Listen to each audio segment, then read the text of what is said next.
Hello everyone, welcome to ज्ञान IQ। आप सभी का बहुत बहुत स्वागत है ज्ञान IQ पे। और ये आपका चौथा पार्ट है नेचुरल कैलामिटीज़ का, यानी कि प्राकृतिक आपदाओं का, जो मैं KVS PRT EVS की आपकी सीरीज चला रही हूँ। उसके अंदर ये टॉपिक जो है आज कवर हो जाएगा। मतलब मैंने कोशिश ये की है कि जितने भी मेन इंपॉर्टेंट नेचुरल कैलामिटीज़ हैं, नेचुरल डिजास्टर की जो भी चीज़ें हैं उनको मैं कवर करूँ।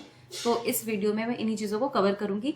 और ये लास्ट वीडियो है जिसमें हम लैंडस्लाइड और वोल्केनिक इरप्शन के बारे में बात करेंगे और पूरे इस नेचुरल कैलामिटीज वाले टॉपिक को फाइंड अप करेंगे।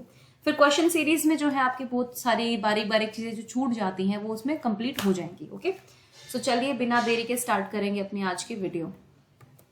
एक बार पहले सिलेबस को देख लेते हैं। मैं हर वीडियो में आपको सिलेबस जरूर दिखाती हूँ ताकि आपको भी याद रहे आपको क्या क्या पढ़ना है ना। ये सारी चीजें हो चुकी हैं और इसमें जो है हम नेचुरल कैलामिटीज कर रहे हैं, their causes and steps to reduce the effect. ये वाला जो है हम इसको कवर कर रहे हैं फिलहाल। ओके, और इसमें जो है आज लास्ट पार्ट है, ये कंप्लीट हो जाएगा। उसके बाद इनमें से कोई टॉपिक स्टार्ट करूंगी, वरना ये मतलब जो मेरे को जिसके नोट्स ज्यादा बेटर मिलेंगे भी फिलहाल के लिए उन्हीं को मैं स्टार्ट करूंगी। ओके, आई होप कि ये आपको थोड़ी चीजें क्लियर रहेंगी कि सिलेबस जो है उसके अकॉर्डिंग ही आपको चलना है अभी फिलहाल। तो आज बात करेंगे सबसे पहले लैंडस्लाइड्स की। देखिए, भूस्खलन बोलते हैं इसको। वैसे तो भूस्खलन क्या होता है? बेसिकली भूमि का खिसकना। लेकिन भूमि अपने आप से नहीं खिसकती है, उसके बहुत सारे रीजंस होते हैं। कुछ मैन मेड रीजंस होते हैं, यानी कि कुछ इंसानों की वजह से, या फिर कुछ हम कह सकते हैं कि नेचुरल हो जाते हैं, है ना। आज लेकिन हम ये नहीं कह सकते कि सब कुछ नेचुरली हो रहा है, क्योंकि हम लोगों ने इतना नुकसान किया है इस मदर अर्थ का।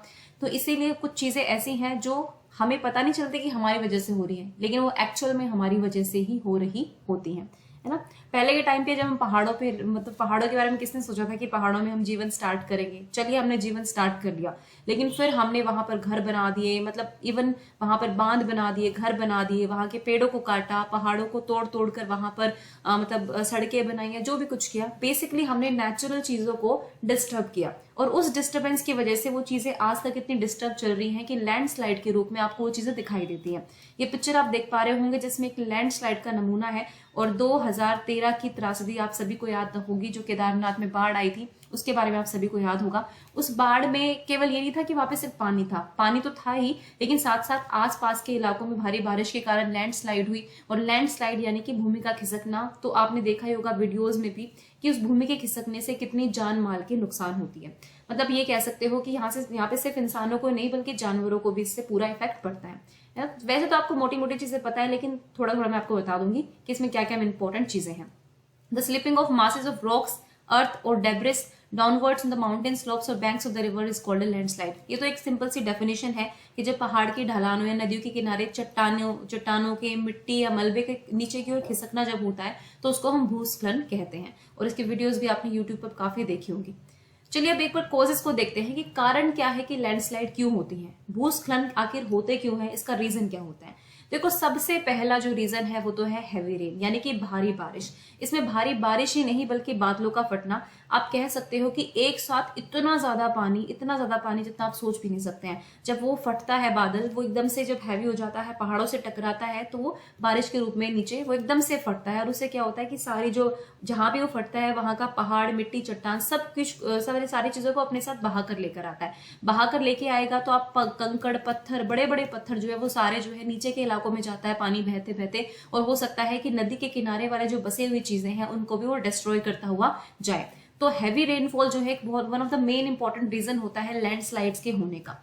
जैसे केदारनाथ जो हमारी आपदा आई थी 2013 में, उसमें भी यही हुआ था कि बेसिकली जो वहां पर चोराबारी लेक थी केदारनाथ जी के ऊपर, वहां पर तो उस लेक का पानी, मतलब एक नेचुरल लेक वहां पर क्रिएट हो गई थी। लेकिन वहां पर बादल फटा, बादल फटने से क्या हुआ कि वहां पर बहुत सारा पानी एक साथ गिरा, तो लेक में ऑलरेडी बहुत सारा पानी स्टोर था, तो साइड की जो वॉल्स थी उस लेक की वो टूट गई। उसके टूटने से जो लेक का पानी था, जो रुका हुआ सड़ा हुआ पानी था एक तरह से, वो पूरा केदारनाथ घाटी के अंदर ऐसे बहता हुआ आया और साथ साथ अपने सब कुछ बहा कर ले गया। तो वो भी एक लैंडस्लाइड का पार्ट था जिसमें बड़े बड़े पत्थर, चट्टान वहां पर खिसक खिसक कर आ गए थे।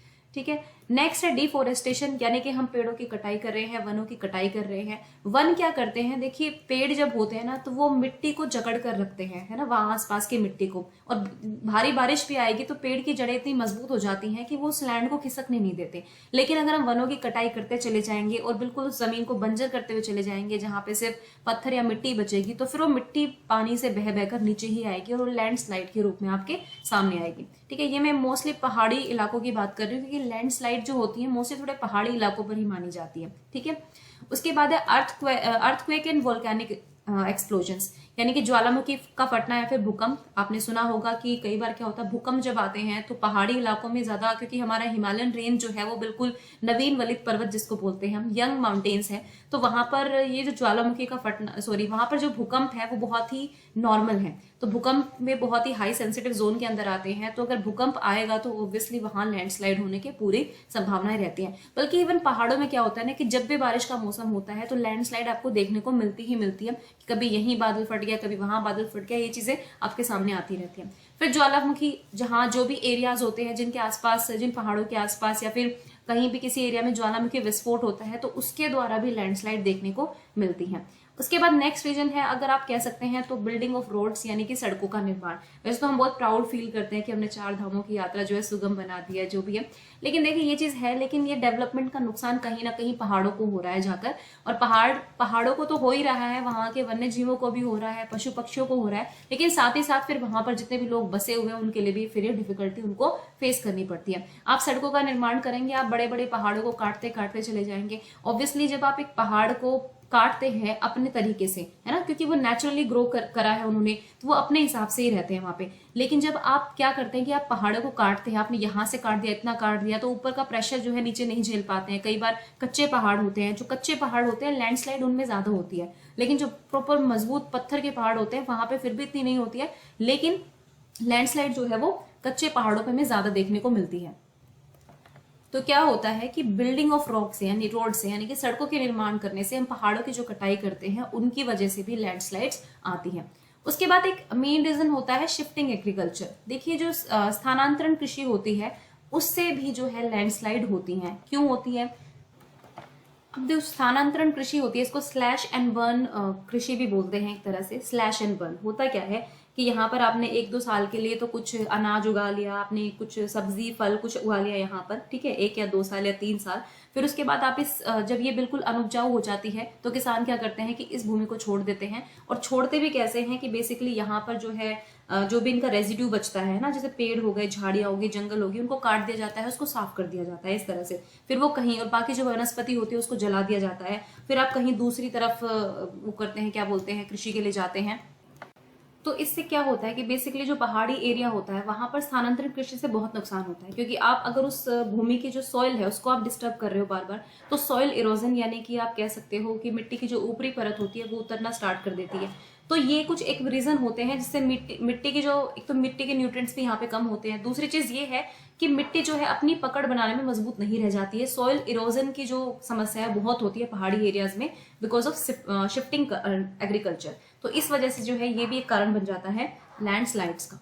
ओके, नेक्स्ट अगर बात करें construction of houses and other building, जो मैंने पहले ही कहा था कि हम पहाड़ों में जाकर बस तो गए हैं, अंग्रेजों ने वहां पर बसा दिया, फिर हमने धीरे धीरे बनाना स्टार्ट कर दिया, लेकिन क्योंकि आपको पता है कि पहाड़ी एरिया जो है वो स्टेबल नहीं रहता है जमीन की तरह, और अगर हम वहां पर हाउसेज और बिल्डिंग्स बनाएंगे तो ऑब्वियसली हम फिर से उसको डिस्टर्ब करेंगे, पहाड़ों को काटेंगे, कुछ चीजें करेंगे, तो उसकी वजह से भी लैंडस्लाइड होते हैं। और फिर जान माल के नुकसान, वही है ना, लोग रहेंगे तो फिर नुकसान तो उनको होगा ही होगा। फिर हम कहते हैं कि बहुत मतलब नुकसान हुआ है, लोगों की जान जाती है, या घरों को नुकसान होता है, उनकी प्रॉपर्टी को नुकसान होता है, तो फिर ये चीजें हमारे साथ होती हैं। तो बेसिकली ये कुछ कारण है लैंडस्लाइड के। ओके, आई होप कि आपको क्लियर हो गए होंगे। अब बात कर लेते हैं लैंडस्लाइड वल्नरेबिलिटी जोन्स, है ना, कि लैंडस्लाइड से जो वल्नरेबल एरियाज होते हैं जहां पर ज्यादा खतरा होता है उनकी बात करेंगे। सबसे पहले बात करते हैं वेरी हाई वल्नरेबिलिटी जोन, मतलब जहां पर बहुत ज्यादा रिस्क है लैंडस्लाइड्स आने का। हालांकि मैंने पूरे नोट्स लिखे हैं हिंदी इंग्लिश में, आप स्क्रीनशॉट ले सकते हैं। देखो, हिमालय और अंडमान और निकोबार में अत्यधिक अस्थिर अपेक्षाकृत युवा पर्वतीय क्षेत्र है। मैंने कहा कि हिमालय जो है एक यंग माउंटेन है ना, नवीन वलित पर्वत है, और क्योंकि अभी नवीन वलित है, पूरी तरह से जमा नहीं है, तो यहाँ पर लैंडस्लाइड जो है बहुत ज्यादा देखी जाती है। इवन मुझे लगता है हिमाचल से ज्यादा लैंडस्लाइड उत्तराखंड में देखने को मिलती है। मैं खुद वहां पर रही हूँ, तो मैं जब भी बारिश का मौसम होता था बहुत कम हम ट्रैवल करते थे, क्योंकि वहां पे जैसे बारिश का मौसम होता था तो ऐसा लगता था अब पता नहीं कल क्या होने वाला है, परसों क्या होने वाला है, तो रोड पूरे टूट जाते थे वहां पर, पहाड़ आता और पूरी की पूरी सड़क जो होती है उसको बहा कर ले जाता था। इसके अलावा अंडमान और निकोबार है, तो पश्चिमी घाट है, और नीलगिरी में खड़ी ढलान वाले उच्च वर्षा वाले क्षेत्र हो गए, या फिर उत्तर पूर्वी यानी कि नॉर्थ ईस्ट क्षेत्रों के जो साथ साथ उन क्षेत्रों के साथ साथ जो अक्सर भूकंपन का अनुभव करते हैं, तो जहां पर अर्थक्वेक्स मोस्टली आते रहते हैं। भूकंप आदि और तीव्र मानव गतिविधि के क्षेत्र, विशेष रूप से सड़कों, बांधों आदि के निर्माण से संबंधित क्षेत्र इस क्षेत्र में शामिल है। तो थोड़ा हिंदी में गड़बड़ हो सकती है, थोड़ा इंग्लिश को देख लेंगे इस तरह से, है ना। तो हिमालयन रेंज हो गई, फिर अंडमान निकोबार में कुछ है जो हाई रेनफॉल रीजन्स हैं, जहाँ पे स्टीप स्लोप्स हैं, है ना, खड़ी खड़ी ढलानें हैं।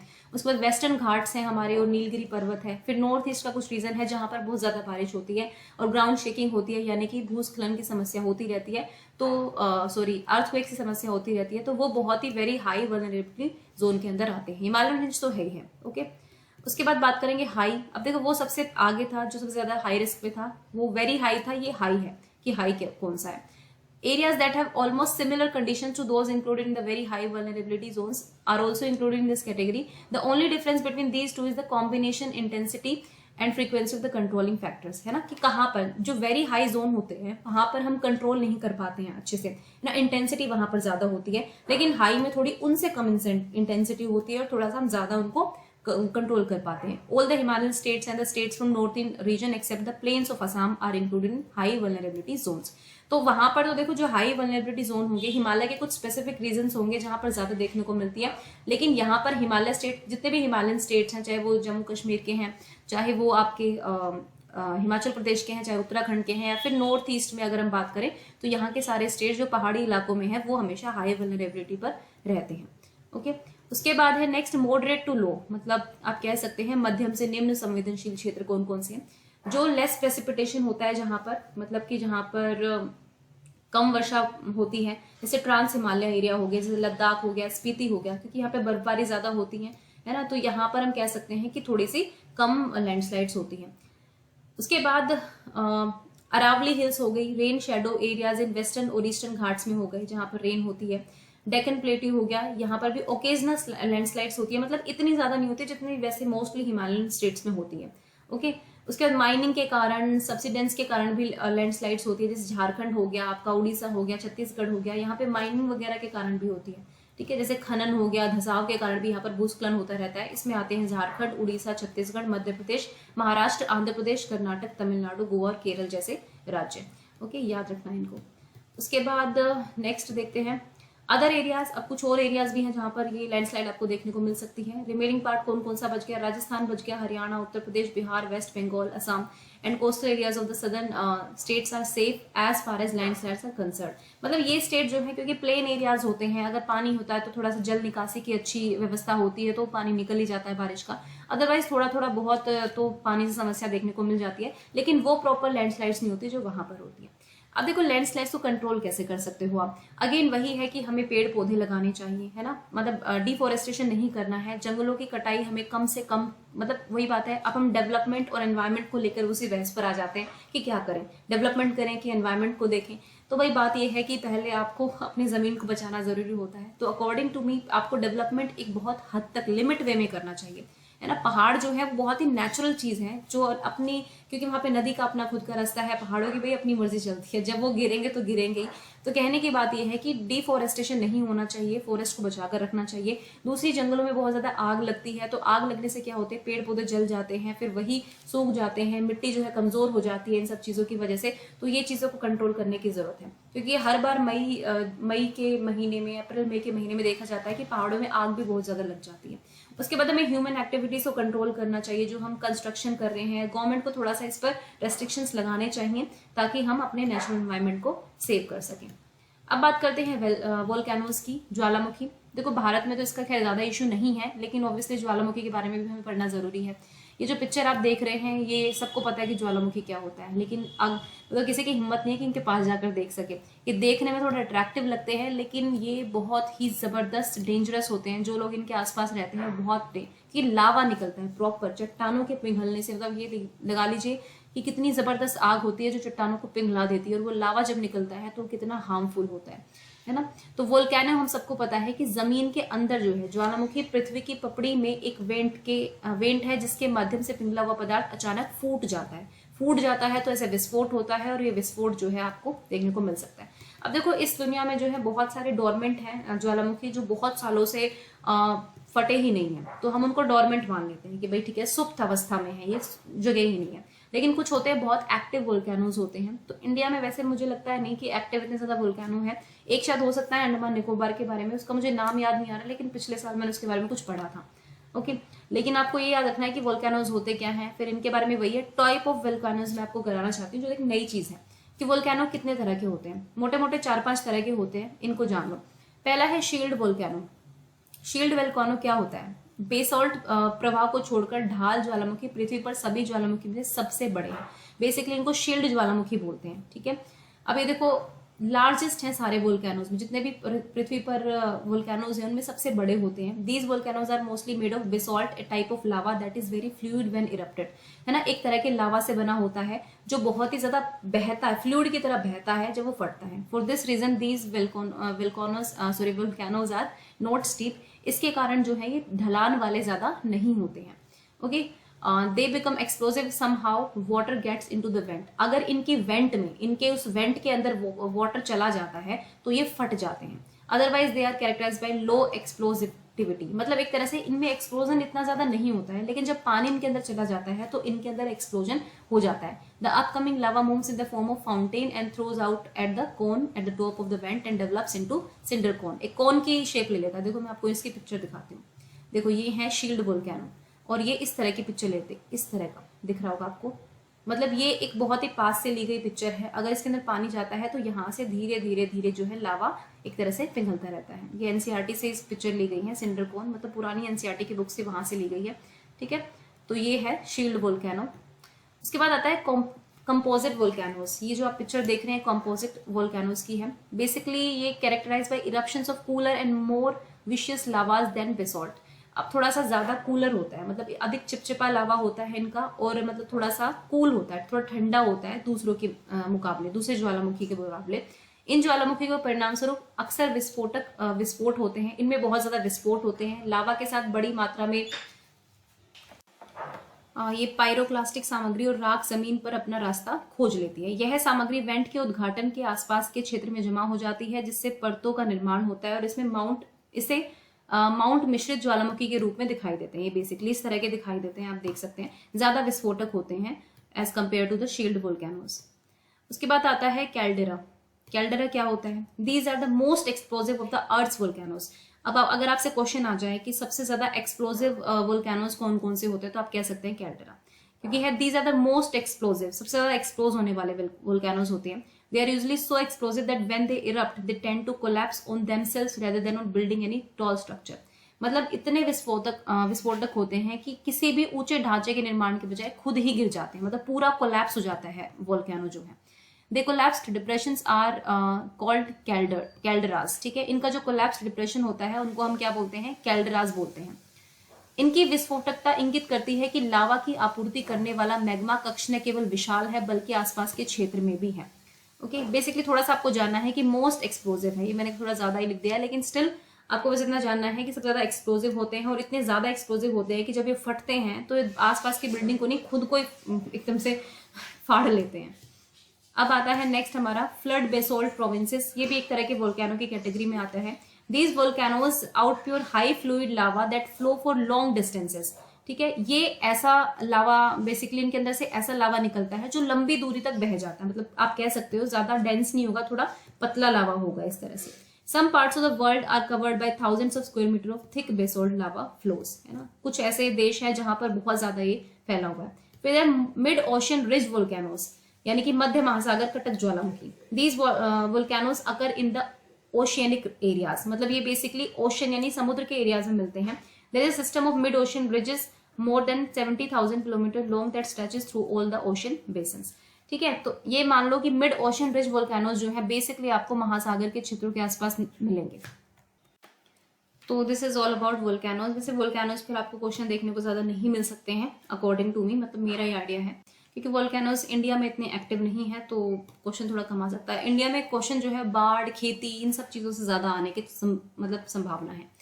चलिए फिर देखते हैं लास्ट में disaster management bill. Disaster management bill जो है वो 2005 में आया था।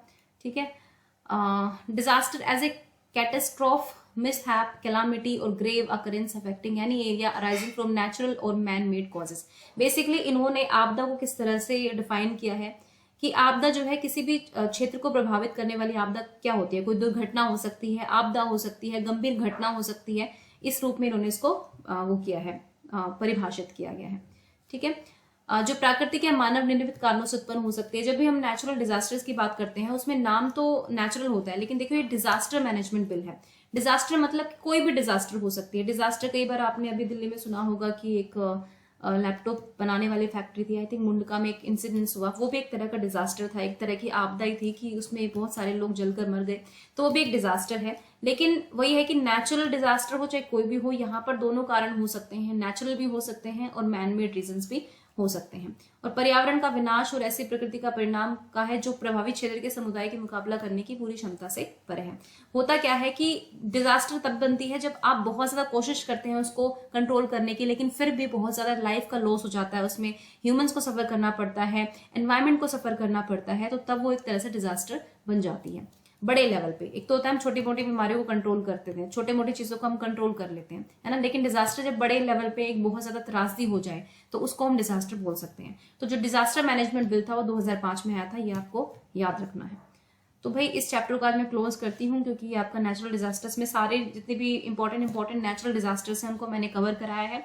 हालांकि बहुत सारी चीजें ऐसी होती है जो छूट जाती है, मैं हर बार बोलती हूँ। कुछ बच्चे क्वेश्चन करते रहते हैं कि हमें एनसीईआरटी फिर भी पढ़नी है कि नहीं पढ़नी है, सिर्फ आप इसे उससे नोट्स बनाए कि नहीं। हो सकता है कि कुछ मुझसे छूट जाए, तो आपका फर्ज है कि आप अपनी एनसीईआरटी पढ़े, क्योंकि पेपर आपको देना, मुझे नहीं देना है ना। मैं अपनी तरफ से एफर्ट्स लगाऊंगी, लेकिन अगर मैं मान लीजिए मेरे एफर्ट 75% भी हैं, तो अगर आपका 25% एफर्ट भी होगा तो वो 100% आपका एफर्ट दिखना चाहिए, है ना। सिर्फ इन नोट्स पर डिपेंडेंट मत रहो। एक रीडिंग लेने में कोई प्रॉब्लम नहीं है। अगर आपको लगता है एनसीईआरटी बहुत अच्छी है, आपको अच्छे से समझ में आ रही है, तो उनकी रीडिंग भी आप लीजिए।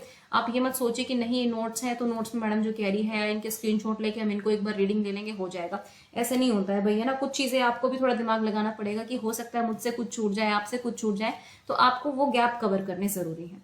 ओके, चलिए फिर इसी के साथ थैंक यू फॉर वॉचिंग ज्ञान IQ।